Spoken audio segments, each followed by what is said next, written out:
आज हम लोग यौम जमहूरिया के मौके पर यहाँ उन मुजाहिदीन को याद करने के लिए जमा हैं जिन्होंने बड़ी मेहनत से, बड़ी काविशों से एक ऐसा दस्तूर बनाया जो काबिल अमल भी है, काबिल तारीफ भी है। हम और आप जानते हैं कि ये मुल्क 15 अगस्त 1947 में आज़ाद हो चुका था। मुल्क आज़ाद तो हो गया था, लेकिन इसके पास अपना कोई कानून नहीं था, कोई ऐसा सिस्टम नहीं था जिसके ज़रिए से इस मुल्क को चलाया जा सके।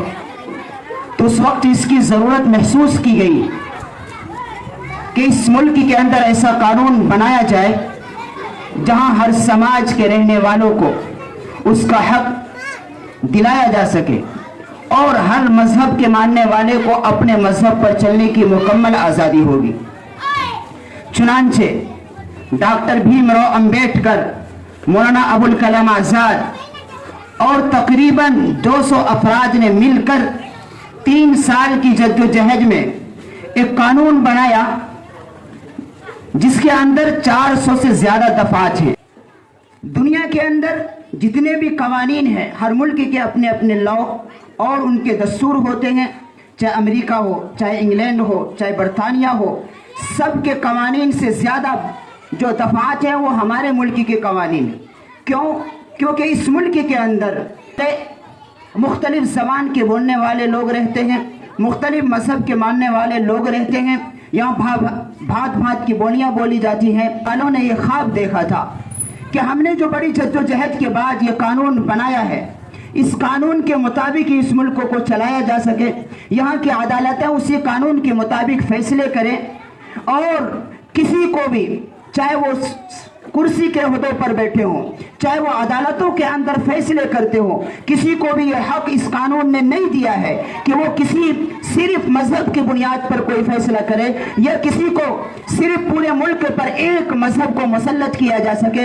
ये इस कानून की धज्जियां उड़ाने वाली है जो आज से 70 साल पहले खुद पार्लियामेंट ने पास किया था कि इस मुल्क को खुद डॉक्टर भीमराव अंबेडकर एक जगह लिखते हैं कि अगर ये मुल्क हिंदू राष्ट्र के रास्ते पर चला तो इस मुल्क के लिए सबसे बड़ी आफत होगी। वो खुद कानून बनाने वाले माहिरीन लिखते हैं। लेकिन आज जो लोग बरसद इख्तिदार पर हैं, जो हुकूमत की कुर्सियों पर बैठे हैं, वो पूरे मुल्क के अंदर सिर्फ एक कानून को लागू करना चाहते हैं जो सिर्फ इस मुल्क की दस्तूर की आईनीन की वो खुद धज्जियां उड़ा रहे हैं। जिस पार्लियामेंट ने इस कानून को पास किया है उस कानून में यह बात लिखी हुई है और उस कानून के अंदर इस मुल्क के अंदर रहने वाले, चाहे वो किसी भी मजहब से ताल्लुक रखते हो, चाहे वो हमारे मुसलमान भाई बहन हो, चाहे वो हिंदू हो, चाहे वो सिख हो, सबको अपने मजहब पर रहने की मुकम्मल आजादी दी गई है। किसी को जबरन आप मजबूर नहीं कर सकते कि हिंदू रीति रिवाज को बढ़ावा दिया जाए, सिख मजहब को बढ़ावा दिया जाए। ये इस मुल्क के आईन के खिलाफ होगा, इस मुल्क के दस्तूर के खिलाफ होगा। उस पार्लियामेंट की धज्जियां उड़ाई जा रही है जहां मुल्क से चुने हुए नुमाइंदे बैठते हैं। उन्हीं नुमाइंदों ने इस कानून को पास किया था और इस पर दस्तखत बाज़ाब्ता मौजूद है कि इस मुल्क, अगर ये मुल्क बचेगा तो इसी कानून के मुताबिक चलेगा तो बचेगा। अब ये मालूम होना जरूरी है कि इस मुल्क के अंदर हमारे बड़ों ने क्या कुर्बानियां दी और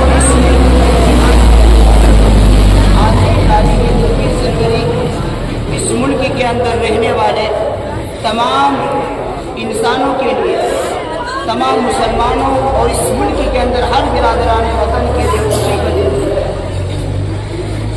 और इस मौके पर हर एक अपने अपने योद्धाओं को, अपने अपने मुजाहिदीन को याद करते हैं। तो हमारी भी जिम्मेदारी बनती है कि चूँकि इस मुल्क के अंदर सबसे ज़्यादा कुर्बानियाँ हमारे बुजुर्गों की हैं, हमारे अकाबिर दीन की है, इसलिए इस मौके पर 26 जनवरी हो या 15 अगस्त हो, इस मौके पर मुजाहिदीन आज़ादी को याद करना हमारी अखलाकी फरीज़ा है।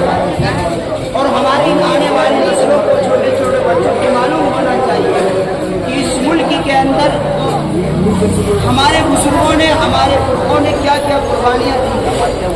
1-2 साल की कुर्बानियाँ, बल्कि तकरीबन 300 साल कुर्बानियाँ हैं इस मुल्क के अंदर जो अंग्रेज साम्राज्य की ताकत से इस मुल्क को आज़ाद कराने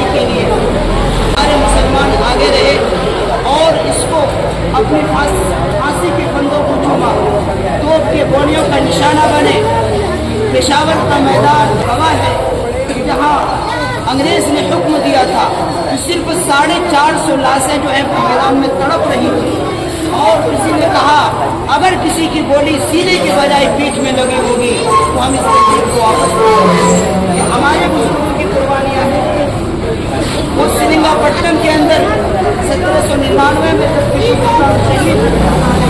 جب ان کی شہادت ہو جاتی ہے، ان کی سینے پر چڑھ کر جنرل کہتا ہے کہ آج سے یہ ملک ہمارا ہے۔ تو ہمارے بزرگوں نے قربانیاں دی ہیں، ہمیں اتہاس کو پڑھنا چاہیے۔ 26 جنوری اور 15 اگست یہ ان قربانیوں سے ہمیں نصیب ہوا ہے۔ یہ ملک یوں ہی آزاد نہیں ہوا، کتنوں نے اپنے گھروں کو جان دیا، اپنی بیوی کو بیوہ کر دیا، اپنے بچے کو یتیم کر دیا، ان کے بچے بھیک مانگنے پر روڈوں پر آ گئے صرف اس ملک کے لیے۔ آج جس لوگوں نے، ان کے آباء و اجداد نے اس ملک کو آزاد کرانے کے لیے پھانسی کے پھندوں کو چوما، توپ کے گولیوں کا نشانہ بنے، آج انہی کے آباء و اجداد کو اس ملک کے اندر پریشان کیا جا رہا ہے۔ اب تو یہاں تک بات آ گئی ہے کہ اب اس ملک کے اندر جو مسلمانوں کی زمینی جائیداد ہے اس پر قبضہ کرنے کی کوششیں کی جا رہی ہیں۔ ہمیں انہیں ہماری تاریخ پڑھنا چاہیے۔ کبھی بھی مسلمانوں نے تاریخ اٹھا کر پڑھ لو تمہیں کہ کبھی بھی مسلمانوں نے اپنے ملک سے غداری نہیں کی ہے۔ اس ملک کو خون سے، اپنے پسینے سے اس ملک کو مسلمانوں نے سینچا ہے۔ 1756 سے لے کر 1857 تک یہ وہ تاریخ ہے جسے کتابوں سے ہٹا دیا گیا ہے، جس کو یہاں تک کہ اس اسکولوں میں جو کچھ نصاب تھے، جو کچھ ہمارے مجاہدین تھے، ان کو بھی ہٹا دیا گیا ہے۔ 1756 سے لے کر 1857 تک آپ کو کہیں نہیں ملے گا، اس لیے کہ یہ جو 100 سال سے زیادہ کا عرصہ ہے، ان میں جو قربانیاں دی تنہا مسلمان تھے، ان کو مٹانے کے لیے چاہے آنے والی نسلوں کو معلوم ہی نہیں ہوگی اس کے آباء و اجداد نے قربانیاں کو کیا دی ہے۔ ہمیں اپنے بزرگوں کی تاریخ کو یاد رکھنا ہے، ان کو پڑھنا ہے، ان کو سمجھنا ہے، اور جو قوم اپنے بزرگوں کی تاریخ کو یاد نہیں رکھتی وہ کبھی سر اٹھا کر زندگی نہیں گزار سکتی۔ یہ تاریخ بہت کچھ بتاتا ہے، قربانی دینے کا جذبہ اس کے اندر بنا ہوا ہے، اس کے اندر بہت ساری خصوصیات اور بہت کچھ اس کے اندر چھپا ہوا ہے۔